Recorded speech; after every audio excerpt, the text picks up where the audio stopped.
ابراہیم ملکوت السماوات والارض، اور یوں ہی اسی طرح ہم اپنے خلیل ابراہیم کو دکھاتے ہیں آسمانوں اور زمین کے ملکوت۔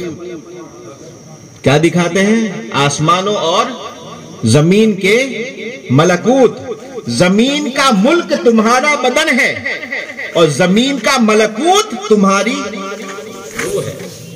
آسمان کا ملک یہ ستارے ہیں جو دکھتے ہیں، آسمان کا ملک یہ چاند ہے جو نظر آتا ہے، آسمان کا ملک یہ سورج ہے جو دکھتا ہے، آسمان کا ملک یہ خود آسمان ہے، یہ سب نظر آتا ہے، لیکن آسمان کا ملکوت اس کے فرشتے ہیں، اس کے اندر کے چھپے ہوئے خزانے ہیں، وہ سب کیا ہے؟ آسمان کے ملکوت ہیں۔ تو ہر جگہ زمین میں بھی ملک بھی ہے اور ملکوت بھی ہے، اسی طرح آسمان میں ملک بھی ہے اور جو چھپا نہیں ہے، دکھتا ہے، اوپن ہے، کھلا ہوا ہے، وہ ملک ہے، اور جو اندر سے کام کرتا ہے وہ کیا ہے؟ ملکوت ہے۔ اب ملک اور ملکوت سمجھ گئے؟ قرآن میں بھی لفظ آیا نا، وَكَذَلِكَ نُرِي إِبْرَاهِيمَ مَلَكُوتَ السَّمَاوَاتِ وَالْأَرْضِ، ہم اسی طرح ابراہیم کو زمین اور آسمان کے ملکوت دکھاتے ہیں۔ اگر کوئی یوں کہے کہ دکھاتے کا مطلب وہیں کھڑے کھڑے حضرت ابراہیم کو پورا ملک دکھا دیتے ہیں، ہندوستان، پاکستان، افغانستان، انڈونیشیا، ملیشیا سب دکھاتے ہیں، یہ ملک دکھاتے ہیں، اسی ملک کو ملکوت کہا گیا۔ تو ہم کہیں گے بھائی اگر ملک ہی دکھانا ہے تو اس میں کمال کی کون سی بات ہے؟ ملک تو عام انسان بھی دیکھ سکتا ہے، لیکن اللہ تعالیٰ نے حضرت ابراہیم خلیل اللہ کے معجزے میں اس کو بیان کیا ہے کہ ابراہیم خلیل اللہ کا معجزہ یہ ہے کہ ہم ان کو ملک تو سب دیکھتے ہیں، ہم ان کو ملکوت دکھاتے ہیں۔ اس کا مطلب کیا؟ جو کوئی نہیں دیکھ سکتا وہ ابراہیم دیکھتے ہیں۔ اب قرآن میں دونوں لفظ کا معلوم ہو گیا، ایک ہوتا ہے ملک اور ایک ہوتا ہے ملکوت۔ حضور سیدی اعلیٰ حضرت اپنے اشعار بھی قرآن ہی سے کہتے ہیں۔ اعلیٰ حضرت ارشاد فرماتے ہیں، یہی دو لفظ ایک ہی شعر میں اعلیٰ حضرت نے استعمال کیے ہیں۔ ارشاد فرماتے ہیں، یا رسول اللہ صلی اللہ علیہ وسلم، سر عرش پر ہے تیری گزر۔ بات اس ٹاپک کی نہیں ہے لیکن پھر بھی جب آئی تو کر دیتا ہوں۔ اعلیٰ حضرت کا آپ علم اور عشق دیکھو، سر عرش پر ہے تیری گزر۔ یہ عرش جانتے ہیں کیا ہے؟ زمین پر آپ جو بیٹھے ہیں نا، اس زمین سے یہ تو پہلا آسمان جہاں ستارے ہیں وہاں دیکھ سکتے ہیں نا، دن میں تو دیکھ سکتے ہیں کہ آسمان کا کلر کچھ دکھتا ہے۔ یہ زمین سے لے کر آسمان تک تفسیر کی کتابوں میں آتا ہے کہ کتنا لمبا رستہ ہے جانتے ہیں؟ کوئی گاڑی، پہلے تو گھوڑے کی مثال تھی، اب میں گاڑی کی مثال دے رہا ہوں، کوئی گاڑی 100 کی سپیڈ میں، 120 کی سپیڈ میں، بغیر سٹاپ لیے، بغیر بریک کیے اور کلچ دبائے اگر چلتی رہے فل سپیڈ میں 120 کی سپیڈ میں، تو زمین سے لے کر پہلا آسمان ٹچ ہونے تک 500 برس لگیں گے۔ اللہ! کتنے؟ 500 برس۔ پھر پہلے آسمان سے دوسرا آسمان پھر اتنا ہی، کتنے برس؟ 500 برس۔ اسی طریقے سے کہاں تک؟ 7ویں آسمان تک۔ ہر 2 آسمان کے بیچ میں کتنے برس؟ 500 برس۔ 7 آسمان ختم ہونے کے بعد پھر جتنا زمین سے 7ویں آسمان تک کا جتنا حصہ ہے، سمجھ گئے ہے نا؟ کیلکولیٹر پھٹ جائیں گے۔ جتنا ایریا زمین سے لے کر کے 7ویں آسمان تک کا ہے، ہر ایک کے بیچ میں کتنا کتنا ہے؟ 500۔ اتنا جتنا ہے اس سے ڈبل 7ویں آسمان سے لے کر سدرۃ المنتہا، کتنا؟ اس سے ڈبل، کتنا؟ 7ویں آسمان سے سدرۃ المنتہا، سدرۃ المنتہا سے پھر آگے آتی ہے کرسی، کیا؟ جس کے بارے میں ہے آیت الکرسی، وسیع کرسیہ السماوات والارض۔ یہ کرسی کا مطلب وہ نہیں جس پر ہم بیٹھتے ہیں، کرسی کا مطلب وہ ایسی کرسی ہے کہ جس کے اندر سارے آسمان و زمین سمائے ہوئے ہیں۔ تو سدرۃ المنتہا سے کرسی کا فاصلہ پھر اتنا ہے جتنا زمین سے لے کر سدرہ تک کا، ٹھیک ہے؟ یہ تو اہل علم نے جو بیان کیا، ورنہ حقیقت جو ہے وہ تو اللہ اور اس کا رسول جانے، جس نے بلایا وہ جانے اور جو گیا وہ جانے۔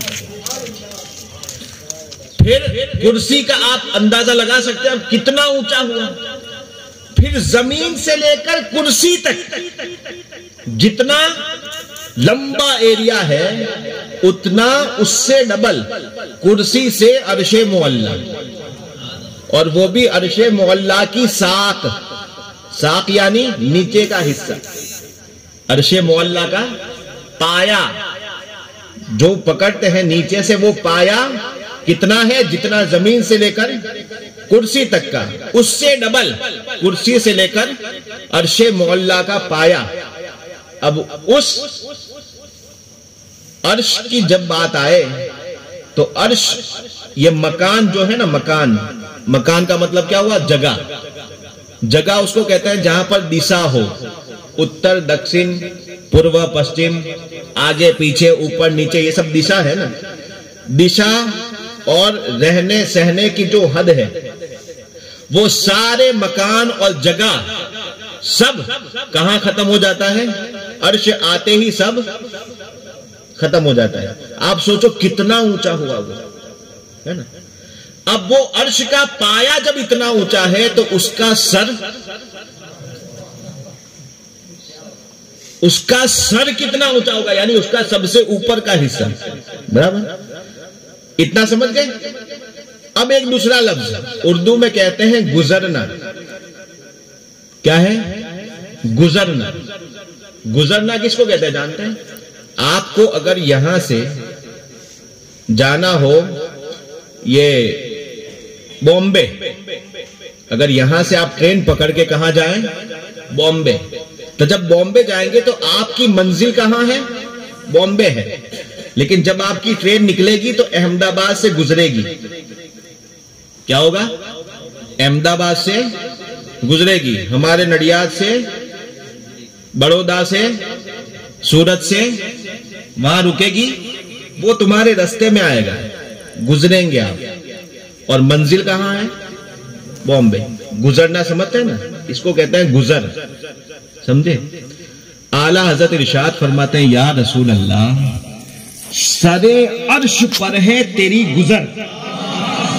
سبحان اللہ، سبحان اللہ۔ سر عرش کتنا اونچا، مکان کا آخری، سر عرش پر ہے تیری، ایسے ہی چھوڑ کر کے نکل گئے، منزل تو کہاں ہے وہی جانے۔ بے شک۔ سر عرش مصطفیٰ کو کیا سمجھتے ہو؟ کوئی کیا جانے گا ان کے رتبے۔ یہ ایسی باتیں ہیں کہ جس کو ماننا اتنی چھوٹی عقل کا کام ہی نہیں ہے۔ ارے ہماری آپ کی اور دنیا والوں کی عقل، ارے سائنس کتنا بھی بڑھ لے، انجینئرنگ میں کتنا بھی اونچا چلا جا، اور فضائی اور راکٹ چھوڑتے ہوئے ناسا کا علم جتنا بھی تو لے لے، کہاں تک پہنچ سکتا ہے؟ تیری پہنچ ابھی پہلے آسمان تک نہیں ہوئی ہے، اور یہاں مصطفیٰ کریم 1400 سال پہلے سر عرش پر ہے تیری گزر۔ اللہ اکبر یا رسول اللہ۔ اور ایسے حالت میں یہ عقل کا کام کہاں ہے؟ اسی لیے اعلیٰ حضرت فرماتے ہیں کہ تم اپنی عقلوں کو لگانا چھوڑو، کیونکہ وہ مرتبہ تو ایسا ہے کہ جب وہاں سے گزر گئے تو عرش کی عقل دنگ ہے۔ اتنے بڑے عرش کی عقل دنگ ہے۔ اللہ اور اس سے پہلے جتنے آسمان ہیں چرخ میں آسمان ہے. جانے مراد اب کدھر ہائے تیرا مکان ہے. عرش کی عقل دنگ ہے. چرخ میں آسمان ہے. جانے مراد اب کدھر ہائے تیرا مکان ہے. جب اتنی اونچی اڑان اتنی اونچی اڑان اتنی اونچی اڑان کہ جس کو کوئی اندازہ نہ لگا سکے اور کوئی سائنٹسٹ تو اتنے چھوٹے مغز میں کیا سمجھے گا. اس کی پہنچ اور اوقات کتنی ہے. 1-2 سال ختم ہو گئے چھوٹے سے وائرس کو جو نہ سمجھ سکا ہو وہ مصطفیٰ کی اڑان کو کیا سمجھ سکتا ہے. سبحان اللہ سبحان اللہ. جس کو یہ نہ پتا چلتا ہو جہاں رہتا ہے اور جہاں اپنے سارے اوزار سے دیکھتا ہے 2 سال نکل گئے اب تک اس کا پتا نہ لگا سکا تو مصطفیٰ عظیم کا کیا پتا لگے گا. اور یہ کسی عقل کا کام نہیں ہے کہ جو مصطفیٰ کریم کے اس مرتبے کو سمجھ لیں. اور یہ اچھی عقلیں فیل ہو جاتی ہیں. بڑے بڑے پڑھے لکھے ناکام ہو جاتے ہیں اور انکار کر بیٹھتے ہیں. اور ایسے میں جہاں عقل کا کوئی کام نہیں ہوتا اور مصطفیٰ کریم آ کر کے دنیا میں آ کر کے جب پہلی بار بتاتے ہیں کہ میرا رب تو مجھے اتنا اونچا لے گیا. سب کہتے ہیں ہوں سب کہتے ہیں ہوں سب کہتے ہیں ہوں. اس وقت میرا ابو بکر کہتا ہے صدقتا یا رسول اللہ. سبحان اللہ. ارے تکبیر نعرہ رسالت فیضان صدیق اکبر. ایسے عالم میں ابو بکر نے کہا تھا سچ کہتے ہیں یا رسول اللہ. یہ ہوتا ہے اور یہ ہوتا ہے کیوں؟ صرف آپ نے معاذ اللہ اندھی عقیدت میں نہیں کہا تھا. ابو بکر صدیق کو اللہ تعالیٰ نے جب ایمان کا نور عطا فرما دیا تو علوم قرآن بھی عطا فرمائے اور سینہ اتنا روشن ہوا کہ جس کی وجہ سے ممکنات کا سفر کہاں تک رب کرواتا ہے سب کچھ انہوں نے جان لیا. اور اس کو جان کر کے سارے فیلسوف اور فلسفیوں سے آگے بڑھے. اور میرے ابو بکر کو اس وقت اتنا علم تھا کہ آج کی ساری سائنس اور ٹیکنالوجی جمع کر کے بھی اگر دنیا ابو بکر کے سامنے رکھ دے تو ان کے علم کا کروڑواں حصہ بھی ادا نہیں کر سکتی. یہ سیدنا صدیق اکبر کے علم اور نالج کی بات فرماتے ہیں صدقتا یا رسول اللہ. بہرحال اعلیٰ حضرت فرماتے ہیں سرے عرش پر ہے تیری. اچھا ابھی الیکشن گئے. کوئی انسان جب نیچے والے حصے میں ہوتا ہے اور پھر تھوڑی سی سیٹ مل جاتی ہے اس کو تو پھر غریبوں کا خیال رکھنا چھوڑ دیتا ہے. پڑھا لکھا وہیں پر ہے, رہا اسی سماج میں ہے, وہیں اس کے دوست چاچے مامے سب ہیں. لیکن جب آگے بڑھا اب تو میں کلکٹر کی کرسی پر. سمجھیں اکثر ایسا کچھ اللہ کے بندے ہوتے ہیں کہ جو بھلے کے لیے آگے جاتے ہیں, لیکن زیادہ تر یہ ہوتا ہے کہ کرسی کا نشہ ہی کچھ ایسا چڑھتا ہے کہ غریبوں کے ساتھ کیا ہوتا ہے وہ کچھ پتا نہیں, بس اپنی ستا سنبھالنے کے لیے کچھ بھی کر سکتا ہے. اونچا جاتا ہے انسان تو نیچے والوں کو بھول جاتا ہے. لیکن اللہ تعالیٰ نے مصطفیٰ کو رحمت للعالمین بنا کر کے بھیجا. بے شک. اب آپ کی رحمت دیکھو گئے کہاں؟ سب سے اونچے جہاں جبریل بھی نہیں جا سکتے. بے شک. سرے عرش پر ہے تیری, اور اتنی اونچائی کے باوجود بھی دلے فرش پر ہے تیری نظر. بے شک. سبحان حق. اس وقت بھی نیچے والوں کا خیال ہے, دلے فرش پر ہے. یہی تو وجہ ہے کہ اتنا اونچا جا کر کے جبریل سے کہتے ہیں. جبریل نے عرض کیا کہ یا رسول اللہ بس یہ خواہش ہے کہ آپ کی امت کے لیے پر بچھا دوں. یعنی جبریل بھی جانتے تھے کہ بھلے مصطفیٰ اتنے اونچے آئے لیکن خیال اپنی نیچے والی امت کا ہے. بے شک. پھر جب رب تعالیٰ کی بارگاہ میں پہنچے ہیں, دنا فتدلا کا جو مقام آیا, قاب قوسین کا جو مقام آیا, جہاں پر کوئی نہیں جا سکتا اور تصور بھی نہیں کر سکتا. سراغ عین و متا کہاں تھا, نشان کیف و الا کہاں تھا,